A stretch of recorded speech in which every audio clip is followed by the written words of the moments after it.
What has been going on in this week in anime? I feel like everybody's been dropping just straight fire across the board. But with that said, hello everybody. Welcome back to the channel. Welcome back to another one of our weekly Dr. Stone Season 2 discussion videos. Today we're here to talk all about Episode 9, To Destroy and to Save. But before we get into the video proper, quick reminder if you haven't done so yet, to hit that subscribe button, ring that bell, set notifications to all, let all of AniTube know that you're here, and without further ado, let's go ahead and dig right into this thing. So we pick up right where the last episode left off, and things are not going great for our squad. Now we know that the combat team, as they are already pretty much well aware that they're not going to do much against Tsukasa. That's just a losing fight, right? The fact that it's Tsukasa and Hyoga, you're not gonna win. Like, the two of them together, it's just pretty much impossible. And so they're all just banking on holding them off long enough for Senku, Chrome, and technically Gen to think of something, right? So there has to be some plan, because the combat team can only do so much. And we see this not only in the fight with Hyoga and Tsukasa, but also just, like, the other grunts, right? Like, our group, like, the Ishigami village just isn't quite prepared to handle the brunt force that is the Tsukasa Empire. It's just not prepared for it. So it's definitely a losing fight. And there is a cool moment where Tsukasa, like, it shows the teamwork between Tsukasa and Hyoga, where Hyoga starts spinning his staff, right? He starts spinning the spear, and Tsukasa, like, leaps over it and is, like, flipping over the others. And for a quick second, Nikki's like, wait, I got it. We can, like, use the, like, hurry up, like, get over here. Taiju, we're gonna use the dish to knock Tsukasa off his balance so that he falls on his head or something. But Hyoga sees this, and, Hyoga and Tsukasa both see this and basically just kind of, like, land fast enough to just knock them down.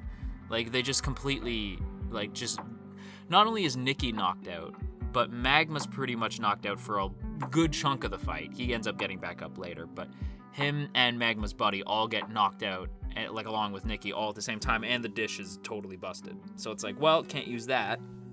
So that's one less thing that they can actually rely on. And the fight itself does not go their way. There is a cool moment where Kinro and Ginro are fighting against Tsukasa, and Kinro goes in for, like, this big stab, and Ginro shows up behind. I always get their names mixed up. I love them both deeply, but I always get their names mixed up.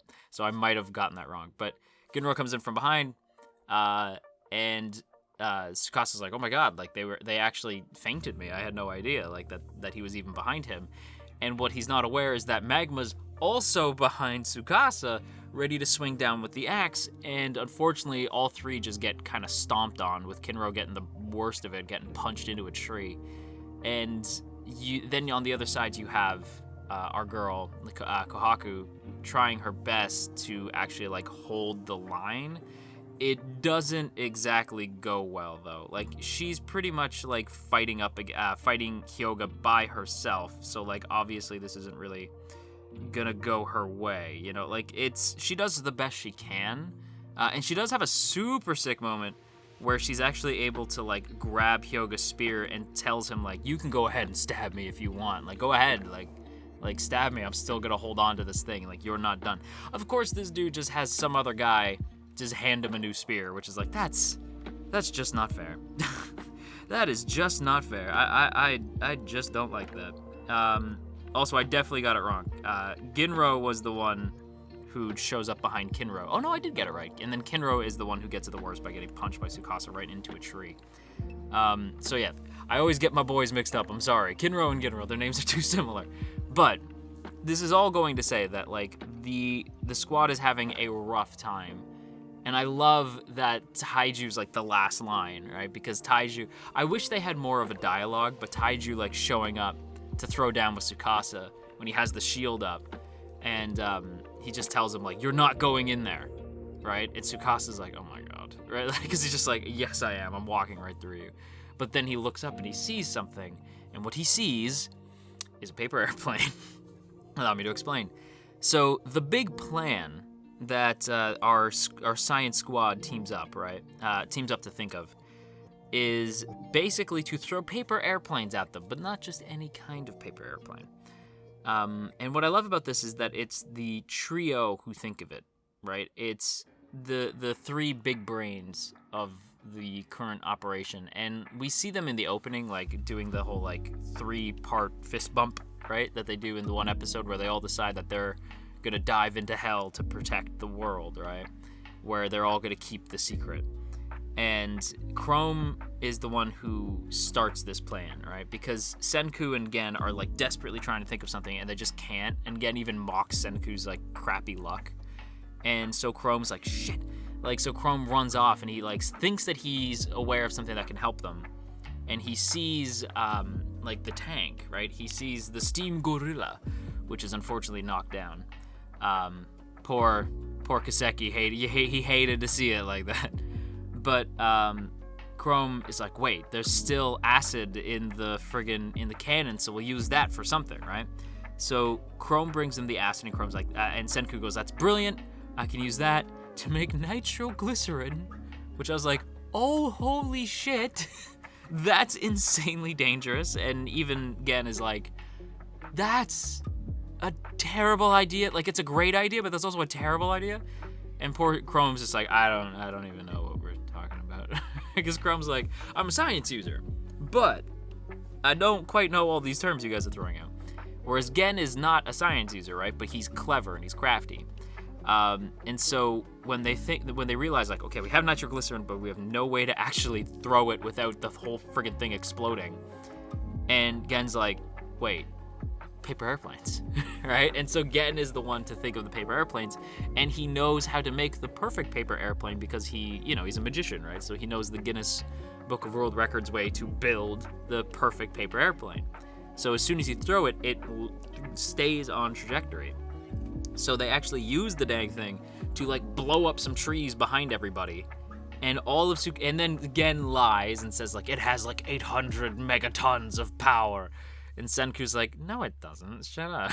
Right? Like, but Gen's like, shut up, dude, shut up. Right? He just doesn't want him to spoil the thing, like the whole plan. And they do get like a number of like the minions in the Tsukasa Empire to just stop. Right? They all just throw down the spears. They're like, nope, I'm not playing with that. I'm not messing with dynamite. No. I am not bringing a spear to a dynamite fight. No, thank you. But of course, Tsukasa's like, bullshit, right? Tsukasa calls their bluff, and he's like, no shot you'd kill anybody. You wouldn't even sacrifice yourself. I know you. You don't like killing. You don't like death, right? Like it's not that Senku's against death itself. It's more that just like Senku doesn't want needless death. You know what I mean? Not his own, not anybody else's. People dying. Like, anything other than, like, anything in a fight is stupid to Senku, right? And Tsukasa knows that, so he's like, bullshit, you're not gonna do anything, right? And Senku's like, you're right, I'm not, but I could, if we don't call a truce right now, right? So, like, they're both stuck in the stalemate where Senku doesn't want to kill anybody, and Tsukasa also doesn't really want to kill anybody. Like, he will if he has to, but he doesn't want any of his men to die. Right, so he's like, okay, I don't want my people to die, and you don't want to kill us either, so what are we doing? And Senku's like, it's a ceasefire, right? So let's call a truce. And this is where we get into the biggest part of the episode that I think is the most interesting element to me. That's Tsukasa's backstory. Before we get into that, though, did you know that Tsukasa personally told me that if you don't hit that like button and sub, that he would dropkick you into the stone world, like straight up from where we are now, he would dropkick you a couple thousand years into the stone world. True. It's a true story. So you better do it. You know, I don't want to be responsible for Tsukasa dropkicking you. Anyway, let's go ahead and get into Tsukasa's backstory. So Senku, like, begins to poke holes in Tsukasa's story, right? Because he's like, so you met Gen on a game show, right? And Gen's like, yeah, I met Tsukasa on this, like, sort of game show set, and he was known as, like, the strongest primitive high schooler, right? The world's strongest primate high schooler. That's how he was known. And he's like, okay, if you're all about, like, peace and justice and, like, creating this perfect stone world, why in the regular world were you out looking for prize money in fights, right? Senku's like, that doesn't track. Like, none of that adds up. And when Senku says, like, that doesn't track, I was like, oh shit, it really doesn't? Like, it had never crossed my mind. Like, why was Tsukasa fighting for money? Like, that doesn't make any sense. Right? So it's like, why were you? Like, that's weird. And then Senku brings up, your sister's alive, isn't she? Right? And Tsukasa's like, son of a bitch, right? Like, he figured it out. And so the reason why Tsukasa was doing what he was doing is because he was trying to save his sister. His sister was seemingly brain dead. And, functionally brain dead. And he became a fighter specifically for the purpose of saving his sister. He wanted to find a way to bring her back to the waking world and, like, actually fix her, right? Obviously, though, when you're a kid, because, you know, at the time, Tsukasa was just, literally just a small kid. He had no way of really doing that. And so he is from this sort of family where the one person who seemingly he cared about was in a hospital bed and not waking up. Whatever family member it was, we don't really get a good look at it. I don't know if it was the mom or the dad or somebody, but they seemingly have just let their life fall apart. Like, there's like just mess everywhere in their apartment. They're just drinking, watching TV. And it rattles Tsukasa. And so he goes to the beach to try to, like, get some seashells, just something nice to do for his sister, and he gets beat up for it by some guy. And when he realizes, like, okay, if no one else is going to do anything, then I'm going to fix her. And if I live in this violent world, I'm going to be violent right back. And that's pretty much, like, the story of Tsukasa. Tsukasa was a child born into a violent world who had the one thing he cared about taken away. And in order to save her, he dove into that violence head first, right? He didn't care. He was going to put himself through hell and back again. And he becomes basically an MMA fighter at, like, the age of, like, 10, which I feel like is highly illegal. But he becomes a cage fighter and just basically starts working his way up to the top of the leaderboards. And does the UFC have leaderboards? I don't know. I don't know. I'm a video game guy. UFC's cool though.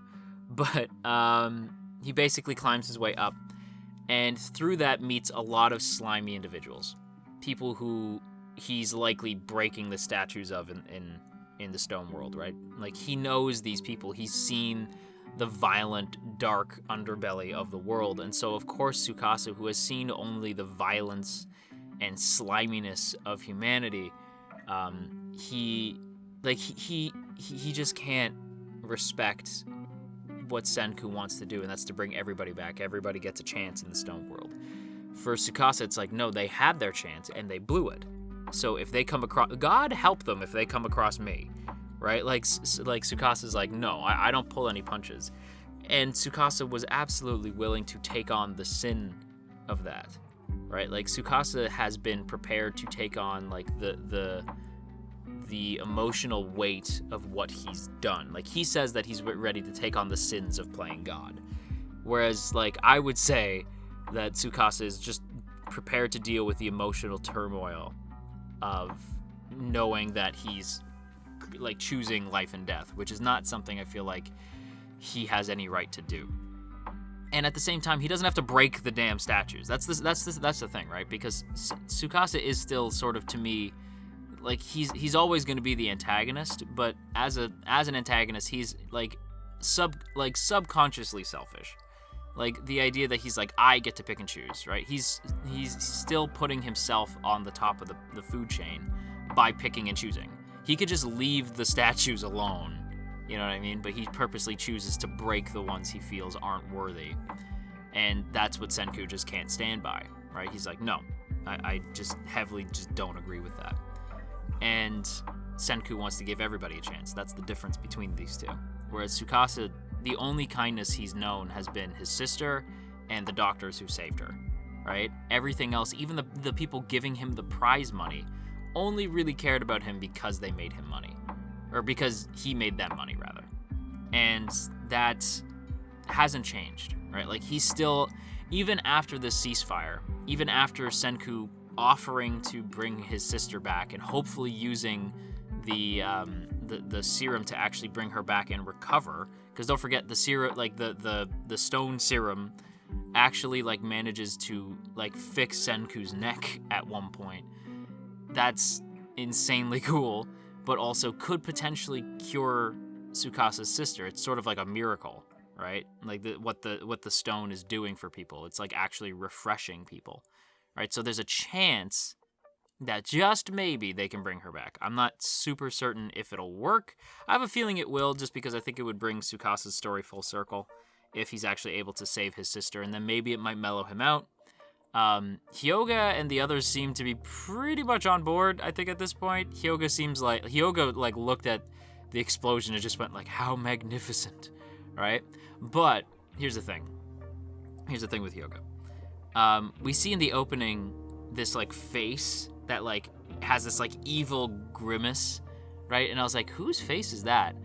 Once Hyoga unzipped the sort of like mouth guard thing and we see his actual face, I'm like, oh, that's Hyoga's face. Oh, he's gonna do something. I've never trusted Hyoga. I'm like, something's gonna happen. I don't know what. But I do wonder if maybe he's going to see Tsukasa, like if Tsukasa's sister coming back is going to make Tsukasa weak, and maybe that bothers Hyoga, right? Like, I don't know what Hyoga's plan is, but like, I do not trust this dude. The OP, as soon as he took the thing, because I was always sort of like untrusted, like I didn't trust Hyoga, right? Even back in season 1, he was never quite, I couldn't tell if he was really like with Tsukasa or not, right? Because like the things he was doing were shady even by Tsukasa Empire standards. And that OP shot, like now that I know that's him, I'm like, no. I don't trust him. But what I do trust is that Tsukasa is going to probably continue to be one of the more interesting characters in the show. Tsukasa is one of my favorite antagonists this whole season, honestly. Like, I just think that Tsukasa, like, even getting to, like, peel the curtain back, there's still so much that you can dig into. Like, there's still so much about the character that is, like, interesting and worth diving into. And he's one of those perfect antagonists where you kind of understand. And I think the fact that we do get to see his relationship with his sister, it only hammers that home. This idea that, this idea that you know what fuels him. Right? And I don't know. Like, I just think that Tsukasa is fascinating. Like, super fascinating. And I loved getting this deep dive into his character. And I'm always going to love the episodes that focus on Tsukasa, because I just think Tsukasa is super cool. But with that said, everybody, that is going to wrap up today's video here. So I hope you guys enjoyed. If you did, don't forget to boop that up snoot, share if you care, leave a comment down below, and of course, make sure that you hit that subscribe button, ring that bell, set notifications to all, and let all of AniTube know that you're here. And of course, before we go, as always, I want to give a big thank you to the good folks in the T Squadron. Look at these beautiful people. Look at all these beautiful names. And hey, if you'd like to join these beautiful people, there are 2 ways to do so. The first is by hitting that join button right beside the sub button. That gets you a badge next to your name, some emotes to spam in the comments, and of course your name scrolling past the screen here. Or you can hit that Patreon link in the description. Either way, it is super appreciated. So once again, a big thank you to the good folks in the T Squadron. And I forgot to say this in the video itself. I'm glad I remembered this. That friggin' moment where Senku pulls the soap out and he says like our whole relationship started with soap, it's ending with soap. Our Dr. Stone. Alright, it's like, hell yeah. Like, I loved the title drop, the fact that they bring back the whole Dr. Stone element. So sick. But anyway, bye!